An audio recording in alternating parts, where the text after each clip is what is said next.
10 changes the UFC should make to make the sport of mixed martial arts better.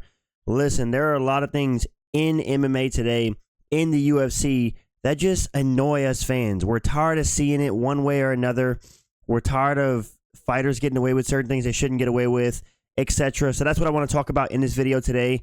And yeah, let's get right into it, man. Starting off with better judging. How many times have you been watching a UFC fight and you're like, man, fighter A clearly won that, and then fighter B gets a 30-27 scorecard, and it's like, what are we doing here? Like, the guy clearly won the fight, and they give the other guy a victory, unanimous decision.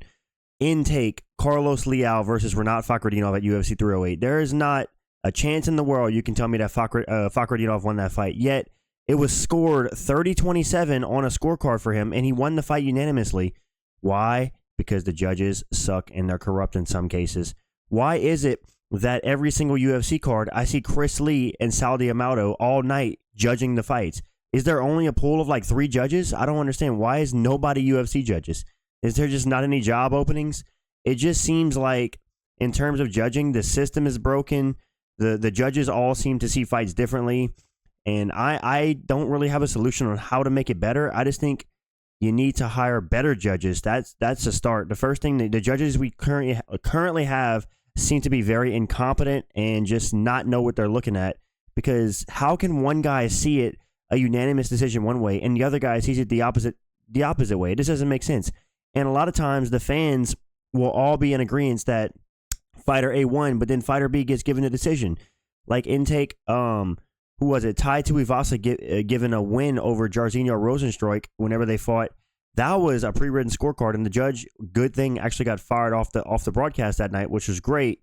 But we just need more consistency. I think we need more judges, and I think we need better judges, because the pool of judges we have now are just absolutely terrible. We're seeing robberies every single card, fighters that should have won but lost. I mean, it's just an abomination. So yeah, to start off with this video, 100% better judging. Let's get on to the next thing. Less Apex events. How many times have the UFC put on these garbage Apex events? And of course, fans like myself and fans around the world who are hardcore fans are still going to watch. Like Mackenzie Dern versus Amanda Ribas. Not the best card to start the year off with, but here we are once again in the Apex. The UFC has shown that they're getting too comfortable putting these fights on in the Apex because it's cheaper and they don't have to sell out in an arena, and they can put on mediocre fights because they don't have to have a crowd, a sold-out crowd. Whenever the UFC is forced to go to Tampa or Denver or any of these big venues, they're forced to put on a better card because they need to sell out arenas. But they've gotten lazy and they've stayed in Apex, and we've got these mid-cards. And don't get me wrong, I love having fights every week, but the UFC has been around for a long time. Multi-billion-dollar company. They can pay the fighters and put on better fights. They just choose not to. Apex events, we've had some bangers, but it's not 2020 anymore, man. It's not that time of the year anymore, that time of the world anymore. We need to move on from Apex events. Maybe you have one every so often, but the fact that it seems like more than half the cards these days are Apex events is ridiculous. You get like maybe like a crowded arena event like once every 2 months, it seems, and then the rest are Apex events and pay-per-views. It's like, we need to get out of the Apex. The UFC needs to stop being comfortable. Pay the fighters. I don't want to hear, stop getting these bottom feeder fighters that nobody even heard of. I mean, we got guys who aren't even ranked in co-main events in the Apex, and it's like, what are we doing, you know? We as fans pay for ESPN Plus or pay-per-views, etc., to watch the best fights, not Apex events every week. You know what I'm saying? So yeah, I think the UFC, I'm not saying completely get rid of the Apex, but less Apex fights and more crowded arena fights, more Denvers, more Tampas, more like, let's go back to Poland and all these other countries we haven't been to. Like, there's a lot of places we could be going and not Apex events year round. I get it. It's tough with the circumstances in the world, but you can make it happen, UFC.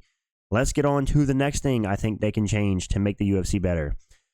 Lower pay-per-view prices. Listen, look at the inflation of pay-per-view. 2005, we're looking at $30. And then we see it increase by $10 and then $5 and then $10, $5, $5, $5, $5. And that's just up to 2022, $74.99. I'm not sure where we are right now. I think we're at $80, and it's like the cards a lot. I'm sorry, but maybe I'm just being a casual, but half the cards in 2024 just weren't worth a $80 or $90 price tag. Like, you think I'm paying $80 for UFC 301? It's not happening, brother. And Dana White and the UFC are always so offended And like, oh my goodness, like why are so many people illegally streaming the fights? Well, I don't know, because we don't want to pay $80 for Pantoja versus Usyk. My apologies, man. It's like, dude, pay-per-views need to be lowered in price, and that's just a fact. Like the fact that they're hiking the prices up to $80 and $90 when it's not worth that, the value half the time. I think a more fair, stable price would be like $40 to $50.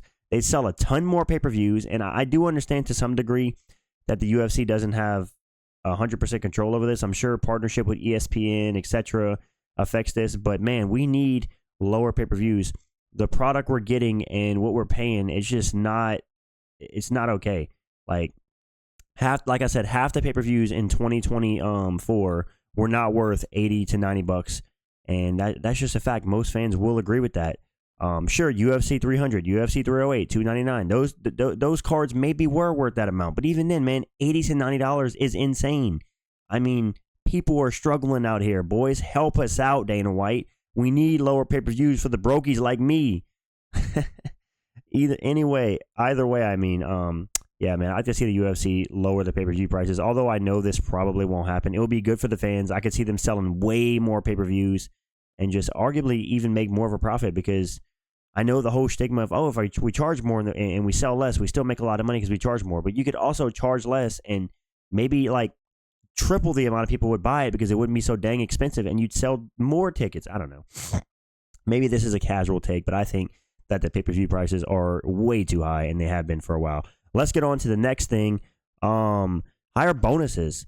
The bonuses have not gone up since 2007. I mean, guys, come on. It's no secret that inflation since 2007 has been through the roof, and the average UFC fighter should be getting more than $50,000. We should be tripling these bonuses, but at the very least, man, the bonuses should be $100,000. I mean, it's 2024, nearly 2025.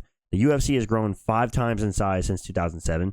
It's time to show love to the fighters. If you want to have this bonus system that is kind of broken because you're kind of screwing over the fighters by saying, hey, if you lose a fight because a judge made a bad call, you lose half your paycheck, you know? At least make it worth the guy's while and make it more money so the bonuses are worth a damn. Because it's like Ilya Taporia literally laughed whenever he heard his bonus for knocking out Max Holloway was $50K. He was like, $50K? That's it?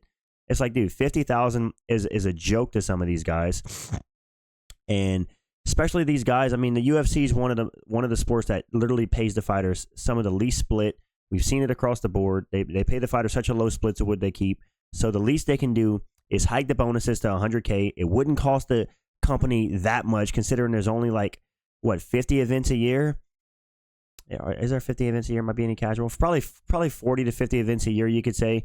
And there's maybe like 5 to 6 bonuses per card. So that wouldn't be a crazy amount for the UFC. They can 100% do this. They just don't want to. The fighters deserve it. And maybe you could argue it might put on some more exciting fights, but I don't know, man. I just feel like $50,000 for a bonus is a slap in the face in nearly 2025 whenever these guys are taking brain damage for us fans, taking brain damage for the UFC brand, and yeah, going through the brutal training. And then if a judge robs them, well, there you go. Their money's going. And I know what you're going to say. You're going to say, well, if the judge robs them, doesn't matter how much the bonus is, they're still not going to get it. But maybe the guys would be willing to go for more finishes if the bonus is a little bit higher and not fight so dang safe. Sean Strickland has openly said that he fights safer because he's afraid to lose his payday or part of his payday by not getting a bonus, a win bonus. So there you go. There's that. Let's get on to the next thing I think the UFC should change. Inactivity should drop you in the rankings. Like, I 100% believe this. This is a chart, I believe, right before UFC 309, if I'm not mistaken. Just showing that how long guys have not fought. Stipe Miocic, I know he's retired now, but he was ranked 8, hadn't fought in 1,300 days. Michael Chandler hadn't fought in nearly 2 years, waiting for Conor McGregor, stayed at number 7. John Jones hadn't fought in a year and a half, stayed as champion. Nikita Krylov, number 6, 600 days. Like Marvin Vettori, number 7, 500 days. Colby Covington is a poster child for this.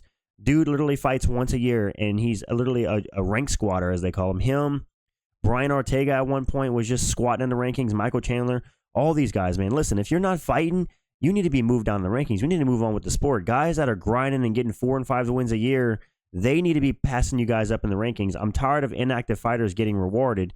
We need to reward the fighters who are being active, winning high fights, and not say, oh, well, you know, this guy lost, but he hasn't fought in 600 days, you know, but he's elite, so we'll keep him at number 6. No, screw that. There should be something done about fighters just rank squatting and not fighting. You should be punished for that. There's other guys that deserve a ranking over you. Kamaru Usman, who's still, number 3 in the welterweight division, hasn't won a fight since 2021. He's number 3 or number 4. Hasn't won a fight since 2021. He's been out for a year on a 3-fight losing streak, but he's still number 3. Listen, I get it. Pay homage to him, man. He had a great title reign, but number 3 is a joke, or number 4 is a joke. The guy hasn't fought in so long. It's time to bump him down the rankings. Like, I don't know what else to say, man. There are guys that deserve to be above Usman. I'd put Buckley above Usman right now, man. Or right below him. I mean, I don't know, man. There's a lot of guys that are ranked squatters that never fight or fight once a year that literally just hover in the rankings and the UFC does nothing about it. You want these guys to fight? Move them down the rankings. Are you going to be like, you know what? Maybe I should fight this year if I don't want to drop down to number 12 in the division. Obviously, there are going to be like anomalies or like exceptions to this rule, but for the most part, if you're not fighting, you need to be bumped down the rankings. I don't care if you're injured, etc. You're not fighting. Get out of here. Let's get on to the next one.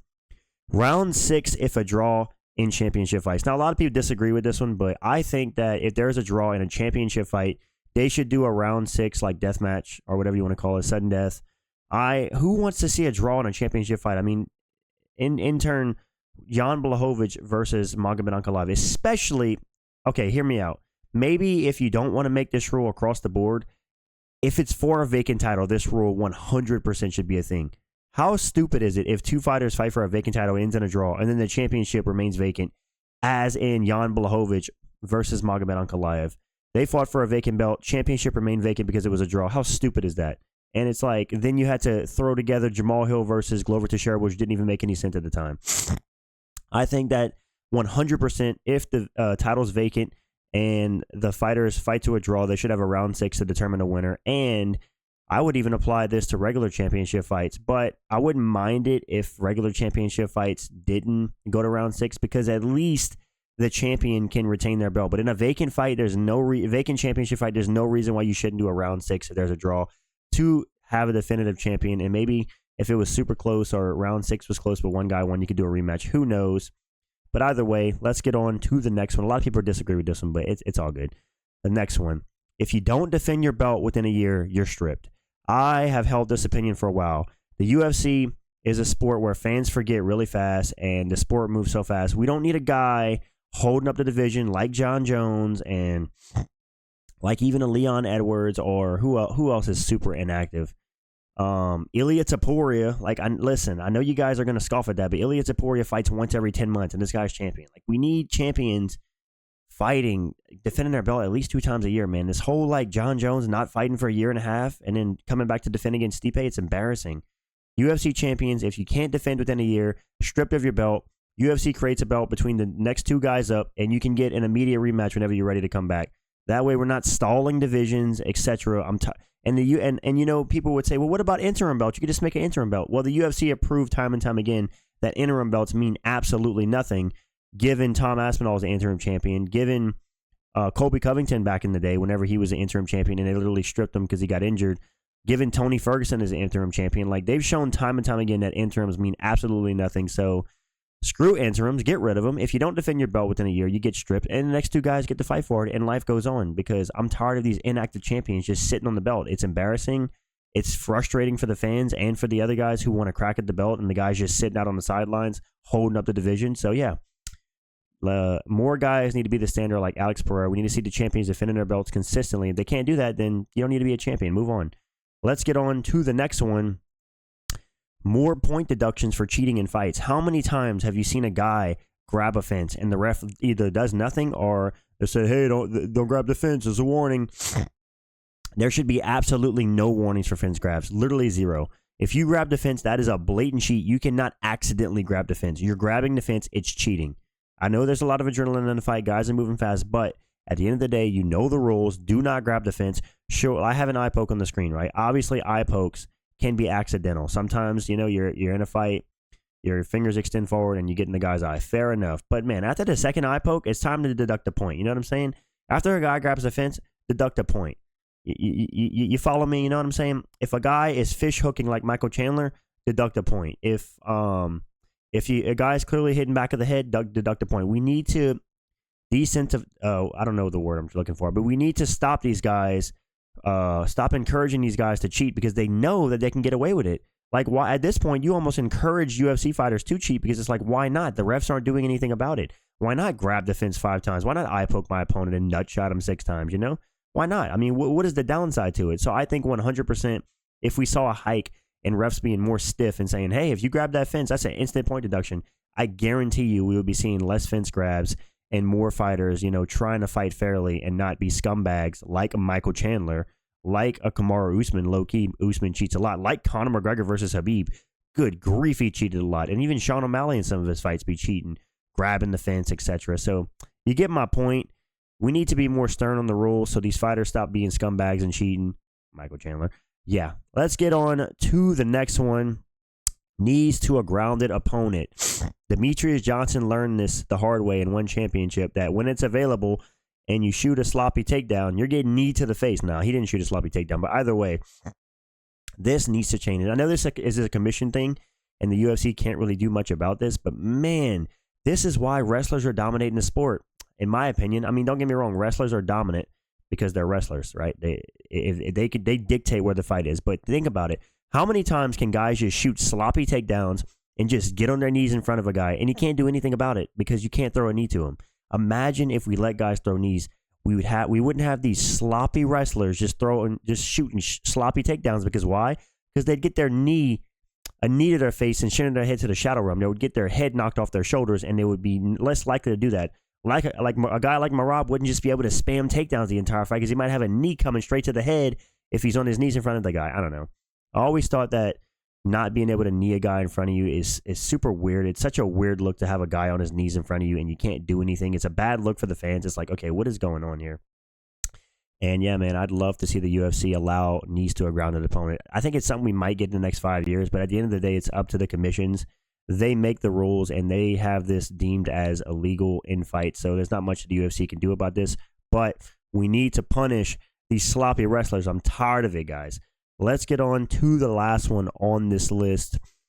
No rematches for the belt if you have 0 title defenses. Now, I am sick and tired of guys like Sean Strickland. Listen, I know he had a win in between his fight with Dricus where he lost the belt, and now he's getting a rematch one fight later. But he beat Paulo Costa off a split decision. Either way, if you are not a reigning defending champion, I don't give a damn if the fight was the closest fight we've ever seen in history. I don't want to hear a rematch. I don't want to hear it, dude. You did not have a single title defense like Cody Garbrandt versus TJ Dillashaw. Why did he get an immediate rematch? For what? He had 0 title defenses. Guys should have to go back and earn it. You should have to be on a win streak to get a title shot. I don't care. People always carry the narrative. Oh, but dude, the fight was close. He deserves the rematch. You know, it was a split decision or it was arguably a draw. I don't care. At the end of the day, on paper, you lost the fight. You need to go back and get on a win streak, earn yours, and then you can get your rematch. So many times we're seeing the UFC give these undeserved rematches for a guy who never had any title defenses.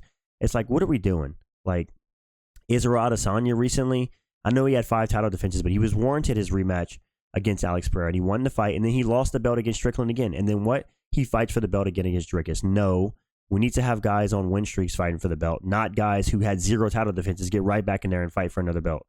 I don't know. Maybe this is an unpopular opinion, but I've always held this. I want to see guys on a win streak to fight for a belt, not get instant rematches just because the fight was close or just because it's what the UFC favors. I don't know.